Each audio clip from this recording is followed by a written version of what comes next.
ونؤمن به ونتوكل عليه ونعوذ بالله من شرور أنفسنا ومن سيئات أعمالنا من يهده الله فلا مضل له ومن يضلل فلا هادي له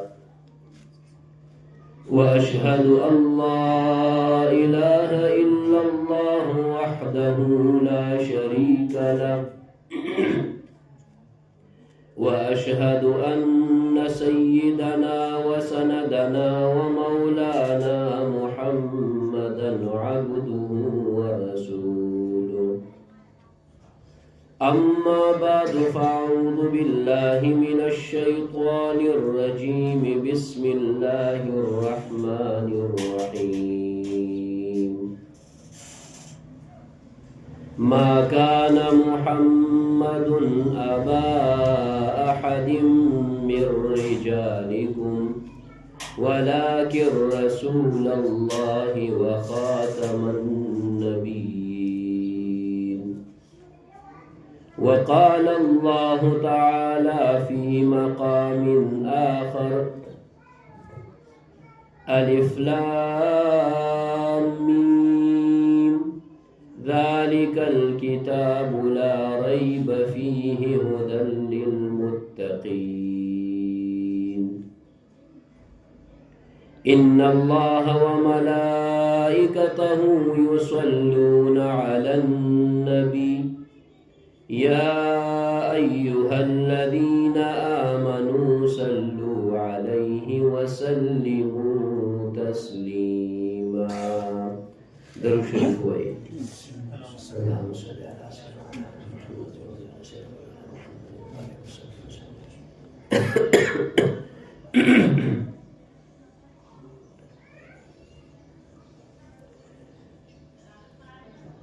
چمک اٹھا جو ستارہ تیرے مقدر کا چمک اٹھا جو ستارہ تیرے مقدر کا حبش سے تجھ کو اٹھا کر حجاز میں لایا وہ آستہ نہ چھٹا تجھ سے ایک دم کے لیے وہ آستہ نہ چھٹا تجھ سے ایک دم کے لیے کسی کے شوق میں تو نے مزے ستم کے لیے جفا جو عشق میں ہوتی ہے وہ جفا ہی نہیں ستم نہ ہو تو محبت میں کچھ مزہ ہی نہیں. زما ډیر گران معزز ناستو مشرانو کشرانو علماء کرام او دننا د کور په چاردیوارۍ کې پرده نشین زمونږ خویندې میندې ډیره بهترینه موقع ده او ډیره مبارکه موقع او مجلس دی چې چادر پوشي او دستربندي ورته مونږ وایو. دا د الله کریم فضل دی په انسان باندې چې الله تعالی چاته خپل علم او خپل قرآن ور نصیب کی. جناب رسول اللہ صلی اللہ علیہ وسلم قرآن عظیم الشان د دې گواہ دی چې کله به عبادتونه زیات شو نو الله کریم به فرمایل چې عبادت کم کا داسې نه چې خپل ځان په هلاکت کې خپل ځان په تکلیف کې واچي لیکن کله چې خبره د علم راغله نو الله کریم ورته فرمایي قل رب زدنی علما اے زما پیغمبره زمانه دا دعا وکړه چې دا علم درته نورم زیات کم. اوس دا معلومولم مونږ ته ضروري دي چې زمونږ استاد خوږ پیغمبر پاک صلی الله علیه وسلم الله کریم دل څومره علم ورکړو. ترمذی شریف روایت دے امام الانبیاء صلی اللہ علیہ وسلم فرمائی چې ما د خوب په حالت کې د الله کریم ډېر ښکلي صورت کې دیدار وکړلو. الله تعالی ما ته وفرمایل چې دا فرشتې په څه څیز کې جګړه کوي، دا ملأ الاعلی په کوم څیز کې خپلو کې په جګړه دي. وی ما ورته وفرمایل چې ما ته پته نشته دی. وی الله کریم د خپل شان مطابق خپل لاس راواغستو، زما په دې شا د اوبو په میس کې کېغوستو.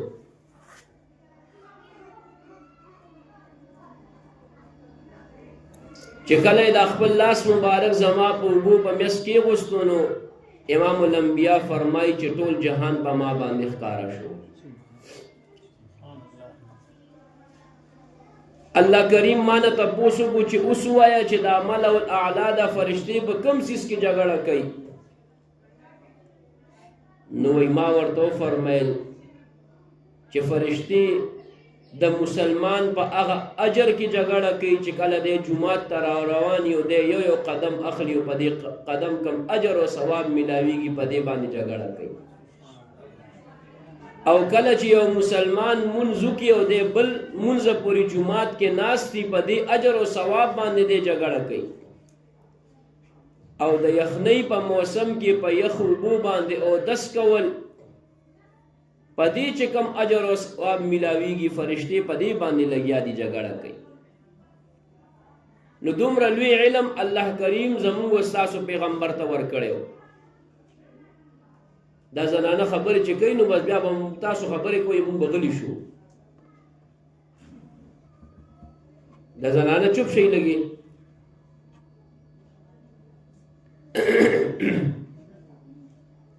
نو الله کریم دومره لوی علم زموږ ستاسو ښکلي پیغمبر پاک صلی الله علیه وسلم ته ورکړی.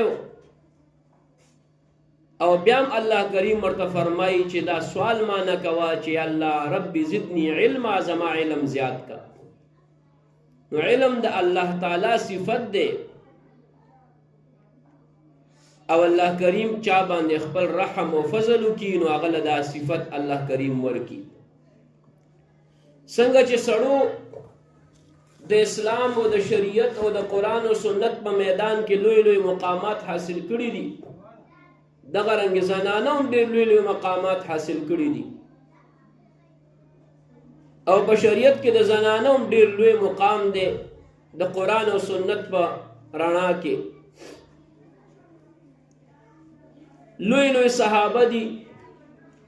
حضرت عبدالله ابن عباس تقریبا چې د قرآن عظیم الشان کم آیت راواړی، د دې لاندې به د عبدالله ابن عباس تفسیر موجود وي. وجه سوا چې د خپل استاد خدمت یې کړی و. حضرت میمونه رضی الله تعالی عنها د ترور ده او د مؤمنانو زموږ ټولو مور ده. دی وایي زه رالمه چې زه نن شپه وکړمه او د دواړو جهانو د سردار عبادت وګورم. رسول الله علیه الصلاۃ والسلام چې کله کور ته تشریف راوړو نو دی اوده دی. عبدالله ابن عباس اوده دی او کور کې یو بالغ چې رسول الله صلی الله علیه وسلم او مور بیبي حضرت میمونه دا دواړه به پیوده کېدل او دی د پلنوالي اوږدوالي طرف ته اوده دی. رسول الله صلی الله علیه وسلم هم پریوتو چې را پاسېدو نو عبدالله ابن عباس مخکې نه اوبه تیارې نیولې دي او ولاړ دی. پیغمبر پاک صلی الله علیه وسلم اودس وفرمایلو، مونځ یې وکړلو، بیا ډډه یې واچوله، بیا لږ ساعت پس پاسېدو، بیا عبدالله ابن عباس تیار ولاړ دی، اوبې لوټه کې نیولې دي. بیا د دواړو جهانو سردار اودس وفرمایلو، مونځ یې وکړو، بیا ډډه واچوله، بیا پاسېدو، بیا عبدالله ابن عباس تیار ولاړ دی، لوټه ورته د اوبو نیولې ده. چې کله اودس وفرمایلو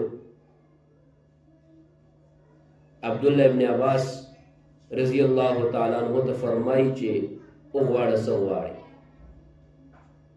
وغواړه څه غواړې؟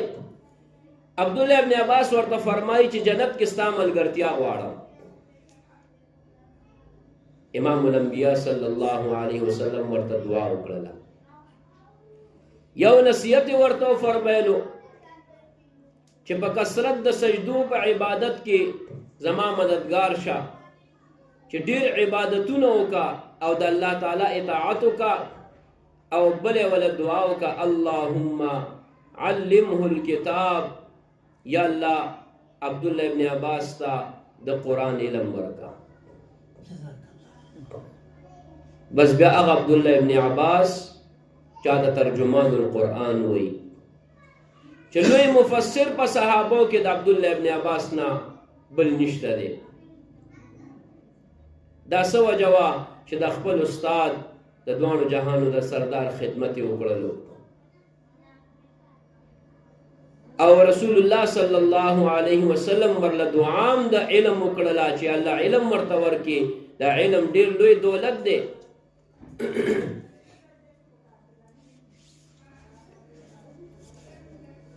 او زنانه هم په دې علم په میدان کې ډیر لوی مقام حاصل کړی دی. دا عبدالله ابن عباس د دې علمیت خو ما تاسو ته وښودو که نه؟ زه زنانو ته خبرې کومه لګیا یم، ځکه چې دا مجلس د زنانو دی. خو چې کله به په قرآن او حدیث کې یو مسله کې گیر شو او په هغه مسله به نه پوهېدو د رسول الله علیه صلات وسلام د ژوند مبارک نه پس، نو رابغې او د رسول الله علیه صلات وسلام دروازه به یې وټکوله او د مور بیبي حضرت عائشې رضی الله تعالی عنها دربار کې به حاضر شو او په ادب و احترام به کېناستو او د هغه نه به یې مسلې تپوس کولو. یعنی دومره لوی صحابي، دومره لوی عالم، دا د یو زنانه شاګرد دی چې هغه زموږ او ستاسو ټولو مؤمنانو مور حضرت عائشہ رضی الله تعالی عنها ده. لوی کبار صحابه، غړ غړ صحابه، دا به د حضرت عائشہ رضی الله تعالی عنها په دروازه باندې راغلل او د علم تپوسونه به یې کول. نو علم چې څنګه ضرورت د سړو دی، دقه رنګې ضرورت د زنانه هم دی. یو زنانه چې دینداره وي، یو زنانه، نو ټول خاندان ورسره دینداره وي. کله چې دا د کور کار روزګار کوي، نو دا د قرآن تلاوت کوي، دا د الله ذکر کوي، دا دعاګانې وي.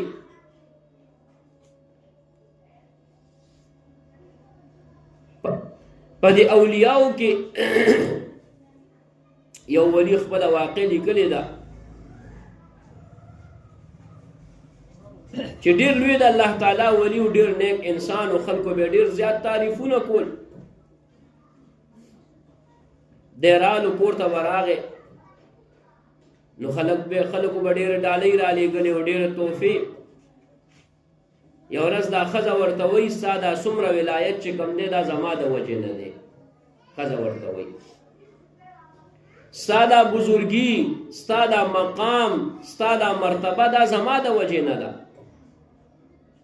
دا بزرگ ورته وایي چې دا څنګه خبره ده؟ عبادت زه کومه، مونځ زه کومه، ذکر اذکار زه کومه، تهجد زه کومه، ستا د وجې نه څنګه دي؟ هغه ورته وایي دا به درته سبا پته ولګي. دا بزرگ چې د شپې وده شو، سحر تهجد له رابانسېدو، تهجد مونځ ته پاتې شو. مونځ چې د سحر وکړو، داسې حاجت او ضرورت پیښ شو چې د اشراق و مونځ اذکار او ذکر ته پاتې شو. چاش مونځ ته پاتې شو او ډېر لوی خلل په دې اذکارو کې، په دې معمولاتو کې راغی. ماښام چې راغی ډېر زیات پریشان و. اکور والا ورته وایي چې ولې پریشانه یې؟ وی بیگا تهجد هم رانه پاتې شو، سار ذکر اذکار او نوافل وغیره دا هم رانه ډېر زیات پاتې شو، ډېر زیات مېړه خفه دی. هغه زنانه ښځه ورته وایي چې ما درته نه ویلې چې دا هر څه زما د وجې نه دي؟ وایي زه خو ستا په دې خبره پوه نه شوم. هغه کور والا ښځه ورته وایي زه چې د کور هر کار کوم نو د الله نوم پکې اخلم، دعاګانې ویما، ذکر او اسکار کوما، د قرآن تلاوت کوما، هغه خوراک ته کې، هغه کپړې ته اچې، هغه اسباب ته استعمالې، دا د هغې برکت دی چې الله تعالی تا کې دومره ښه صفات پیدا کړي دي. هغه ډېر زیات حیران شو، وی بالکل ستا خبره ټیک ده. نو سړی چې کامیاب دی، د کې د دې شاتم د یو زنانه لاس دی. تاسو وګورئ جناب رسول الله صلی الله علیه وسلم لا الله کریم چې کله نبوت ورکړو، چې ټول نه اول کور ته راغی نو پریشان و، په ځان یې کمبل راواچولو او یره پرې راغلې وه، نو کور کې ورله یو داسې الله تعالی بیبي ورکړه تسلي دپاره. حضرت مور بیبي خدیجة الکبرا رضی الله تعالی عنها تسلی ولا ورکړه، ځان ته را نږدې کړو، د تورات عالم له بوتلو پوی کړلو، او په ښځو په سړو کې ټول نه اول ایمان راوړونکي هم حضرت خدیجة الکبرا رضی الله تعالی عنها ده. ټول نه اول ایمان زنانه راوړی دی. مور بیبي عایشه فرمایي رضی الله تعالی عنها، وی زه به هیچا باندې دومره نه پسخېدمه، خو چې کله به رسول الله صلی الله علیه وسلم د حضرت خدیجې ذکر وکړو، وی زه به پسخېدمه. حالانکه وی زه هغه وخت کې موجود هم نه وم چې د هغه په نکاح کې کله رسول الله علیه السلام سره نکاح وه، زه موجود هم نه وم. د هغې د وفات نه پس د حضرت عایشې سره نکاح شوې ده، زه هغه ټیم موجود هم نه وم، خو رسول الله علیه السلام به د هغې ذکر کولو. یو ځل ما ورته وویلې چې هغه د بوډۍ بار بار ذکر کې، او وختي به پاخه شوي و، د هغې زنانه بار بار ذکر کې. وی رسول الله علیه السلام ما ته فرمایي، ای عایشې، هغه وخت چې ما باندې پریشانی راغله، ماله تسلي راکوونکی څوک نه و سوا د خدیجې نه. هغه وخت چې خلکو مانه مال وشکولو، نو ما ته مال راکوونکی څوک نه و سوا د خدیجې نه. او خدیجه زما هغه زنانه ده، زما هغه بیبي ده چې کله به زه د هغه په کور کې وم، جبرائیل علیه السلام به راغی او په حضرت خدیجه باندې به سلامونه ویلې. او الله تعالی زما ټول اولاد الله رب العزت ما د حضرت خدیجې نه راکړی دی. د زنانو ډېر لوی کردار دی. تاسو وګورئ د رسول الله صلی الله علیه وسلم نیازبینه لور حضرت فاطمه الزهرا رضی الله تعالی عنها، چې کله مونږ د حیا مثال ورکو، مونږ وی د فاطمه په شان د حیاداره دی که الله تعالی. خو حیا زنانو د پاره ډیره ضروری ده چې زنانو کې حیا وي. زنانه به بغیر د عذر نه خپل آواز هم چا مخامخ نه ښکاره کوي، خو چې کله عذر وي یا ډاکټر له لاړه شي یا یو مسله ورته راپېښه شي یو عالم سره، نو هغه وخت کې دله عذر او مجبوري ده، نو دغه وخت کې دا خپل آواز ښکاره کولی شي. یا کور په دروازه باندې څوک راشي او څوک نه وي، سړی کور کې نه وي، نو زنانه ورته ویلی شي چې کور کې څوک نشته، خو په سخت آواز سره، په نرم آواز سره به ورته نه وي. نو دا د رسول الله صلی الله علیه وسلم نیازبینه لور. یو ځل حضرت علی رضی الله تعالی عنہ کور ته راغی، نو د حضرت فاطمه رضی الله تعالی عنها کپڑے خیرنې وي، لاس باندې داغونه جوړ شوي وو. حضرت فاطمه نه تپوس کو دا ولې؟ وی غلام او خادم نشته دی چې کله کور خیرن شي جارو وهمه، کور صفا کومه، د هغې د وجې نه مې کپړې خیرنې شي. او تاسو جهادونو له لاړ شئ، د دین خدمت له لاړ شئ، او زه د بهر نه اوبه راوړمه، د هغې د وجې نه زما په بدن باندې د مشکو داغونه راغلي دي. کم چې اوبه راوړي هغې ته مشک وایي. او اوربشې چې اوړه کومه، نو د میچنې د وجې نه به لاسونو باندې داغونه جوړ شوي دي. نو حضرت علی ورته فرمای چې لاړ شه، رسول الله صلی الله علیه وسلم ته غلامان راغلي دي او غلام ته وغواړه. زنانه دا واقع ډېر په توجه سره واورئ، اخره کې به یو وظیفه هم در کوم بیا د واقع نه پس. نو دا چې راله، نو رسول الله صلی الله علیه وسلم سره میلمانه ناستو، نو حیا پکې ډېره ونه واپس راله. کله چې رسول الله صلی الله علیه وسلم اوسګار شو نو حضرت عائشه ورته فرمایل چې ستاني ازبینه لور حضرت فاطمه راغلی و. رسول الله علیه السلام بل ورځ داغه کور ته ورغی، وی فاطمه بچیا پرون ته راغلی وی، خیر خو نو دا لږه غلی شوه. نو حضرت علی ور مخکې شو ورته وی چې اې د الله رسوله حضرت فاطمه ټوله ورځ د کور کار روزګار کوي نو کپړې ورسره خیرنې وي او مشت باندې اوبه راوړي د بهر نه، نو په سینه باندې او په ملا باندې د پړي داغونه جوړ شوي دي او میچنې سره په لاسونو باندې داغونه جوړ شوي دي. نو تاسو سره غلامان راغلي دي، ما درلېږلې وه چې یو غلام ورله ورکوي. د دواړو جهانو د سردار خبره دا اورېدو خبره ده. دواړو جهانو سردار ورته وایي ای زما لورې صبر کوه، ای زما لورې صبر کوه. د حضرت موسی علیه السلام او د هغه بیبي سره 10 کالو پورې صرف یوه بستره وه. هغه هم د حضرت موسی علیه السلام چوغه وه چې د ورځې به واچوله په ځان باندې او د شپې به لاندې واچوله، دواړه به بیده کېدل. او ای زما لورې د احد یتیمانان د دې غلامانو ستا نه زیات حقدار دي. سبحان الله. دا فاطمه څه داسې نه ده چې د رسول الله علیه السلام ورسره مینه نشته. امام الانبیاء فرمای الفاطمه بضعه مني، فاطمه زما د زړه ټوکړه ده. چا چې فاطمه ته تکلیف ورکو هغه ما ته تکلیف راکړو، او چا چې ما ته تکلیف راکړو هغه الله ته تکلیف ورکړو. او چا چې فاطمه سره محبت وکړو هغه ما سره محبت وکړو، او چا چې ما سره محبت وکړو هغه الله سره محبت وکړو. دومره خوښه وه جناب رسول الله صلی الله علیه وسلم چې کله سفر لتلو ټول نه اخره کې به حضرت فاطمه سره میلاو شو، او چې کله به سفر نه راتلو ټول نه اول به حضرت فاطمه سره میلاوېدو. دومره ورسره مینه وه. یو ځل حضرت علی رضی الله تعالی عنہ اراده وکړه، د ابو جهل یو لور و مسلمانه وه، اراده وکړه چې زه د ابو جهل لور سره نکاح کوم. رسول الله صلی الله علیه وسلم ته پته ولګېده. رسول الله علیه السلام فرمایل وی د الله د دشمن لور او د الله د پیغمبر لور به په یو کور کې نه جمع کیږي. او که حضرت علی د هغې سره نکاح کول غواړي زما لور له دې طلاق ورکړي وي.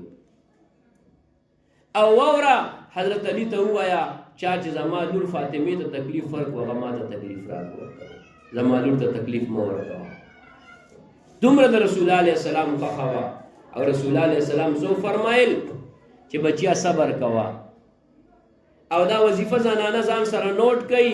دواړو جهانو سردار ورته فرمای ای زما لورې کله چې ته شپې بسترې ته راشي او بستره باندې پروزې نو دا ذکر کوه 33 ځله سبحان الله ووایه، 33 ځله الحمدلله ووایه، 34 ځله الله اکبر ووایه. ستا ټول تھکاوټ او ستړیتوب به ختم شي. زنانه وایي موږ ستړي کېږو، د کور کار روزګار کوو، نو بس چې څنګه بسترې ته راشي نو دا ذکر ووایي، په ځان باندې چوف کوي، الله تعالی به کوي ټول هغه ستړیتوب به دې ختم شي او دمه به شي. دمه څومره لویه اسانه وظیفه او څومره ښکلې وظیفه ده. نو ډېر مبارک مجلس دی، ډېر د برکتونو والا مجلس دی چې نن زمونږ یو خور الله تعالی هغه ته علم ور نصیب کو، او د دې علم ډېره لویه ذمهواري ده. ګورې دا نه دی چې بس علم مو وکړو او لوپټم په سر کړله، اسپینه لوپټه چې بس اوس زه فارغه شومه. اوس فارغه نه شوې، اوس مصروفه شوې. فراغت او چې بس اوسګاره به ګرځېدې او سبق اوس مصروفه شوې، اوس یو لویه ذمهواري در په سر کړی شوه. دا علم به اوس نورو خلکو ته رسې، دا علم به اوس نورو خلکو ته خیب، د دې علم په ذریعه باندې به د نورو وړونه روښانه کې. اله به الله تعالی د دې علم فایدې او برکتونه تا ته ښیي. دا زما درخواست دی چې څومره زنانه راغلي دي په خپلو لوڼو باندې علم وکوي، قرآن ورته وښیئ، دا به سبا ستا عزت کوي، تا پسې به دعاګانې کوي. مونږ ټول به قبر کې پراته یو، مړه به یو، او زمونږ دا بچي به بیا مونږ پسې دعاګانې کوي، زمونږ دا بچي به مونږ پسې د قرآن تلاوتونه کوي او وایي به یا الله زما مور له جنت ورکې، یا الله زما پلار له جنت ورکې، یا الله زما نیا نیکه له جنت ورکې، یا الله زما رور او خور له یا الله جنت ورکې چې هغه په ما باندې علم وکړو. او نن زه الحمدلله خلکو ته قرآن خیمه لګیا یم، نو خپل لونه دیندارې کوي، صحیح مدرسو کې داخلې کوي چې کوم صحیح عقیدې والا صحیح مدرسې وي، د غلطو مدرسو نه د غلطو خلکو نه ځان وساتئ، داسې نه چې وروسته بیا مسله خراب شي. نو دا ډېر یو د خوشحالۍ مجلس دی. او زه ډاکټر جواد صاحب او د هغې والد صاحب، د هغې والده، د هغې وروڼه خویندې او خصوصا چې د هغې کور والا زموږ کور، دې ټولو له ډېره زیاته مبارکبادي م ورکومه او خراج تحسین هم ورکومه چې داسې د فتنو فساد په دور کې یو زنانه، یو ښځه، یو جنۍ روزي، هغه علم حاصلوي. دلته مدرسه هم د الحمدلله په دغه ځای کې او ډېر یو لوی د دین کار کیږي. او انشاءالله تاسو ټول کوشش کوئ مرسته ورسره کوئ، که چېرته د مالی مدد ضرورت راغی هغه هم ورسره کوئ، که جاني مدد ضرورت راغی هغه هم ورسره کوئ. خپل لوڼه هم په دې مدرسه کې داخلې کوئ او دې عالماتو نه دوی نه فایده اوچته کوئ، دوی نه فایده اوچته کوئ. داسې نه وي چې ګورې دا خو یو باغ دی او دا باغ در نه همداسې پاتې نه شي. انشاءالله په دې کې هم کوشش وکئ چې دې عالماتو نه او دې مدرسې نه فایده اوچته کوئ. الله تعالی به دوی نه قیامت په ورځ تپوس نه کوي، تاسو نه به تپوس کوي چې ولې تاسو دې مدرسو نه فایده اوچته نه کړه. مدرسه خو شروع ده، علم پکې ښودل کېږي، قرآن پکې ویل کېږي، علم پکې زده کېږي، حدیث پکې ویل کېږي لګیا ده. او چې موږ پکې محرومه پاتې شو، زموږ ګاونډ او زموږ علاقه او کلي کې مدرسه وي او موږ ته محرومه پاتې شو، نو دا به زموږ محرومي وي. نو آخري خبره او آخري عرض دا دی چې دې مدرسو سره مرسته کوئ. کومې دا خصوصا د بناتو د زنانو کومې مدرسې دي، دا ګوره ډېر لوی خدمت د دین شروع دی. او ډېر په حیا او په پرده کې کومه زنانه چې مدرسه کې علم وکړي، یقین وکړئ موږ د هغې حالات اورو چې الحمدلله که چېرته واده لځي، که چېرته مړي لځي، انتهایي پرده کې او انتهایي په یو ښه طریقې د شریعت طریقې مطابق هغه چې دی نو هلته کیني او پاسي، دا څومره لوی اثر غورځوي په دې معاشره باندې. نو زنانو کې حیا پکار ده، حیا به هله راځي چې کله زموږ تعلق د مدرسو سره جوړ شي. الله تعالی دې په دې خبرو عمل کولو توفیق راکړي او ټولو دپاره دې الله تعالی دا د ذریعه د شفاعت او ذریعه د بخښنې وګرځوي.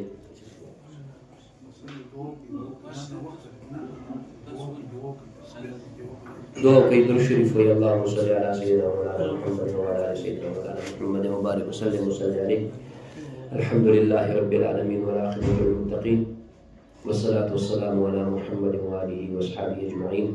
يا أول الأولين يا آخر الآخرين يا ذا القوة المتين يا راحم المساكين يا أرحم الراحمين كريم الله نما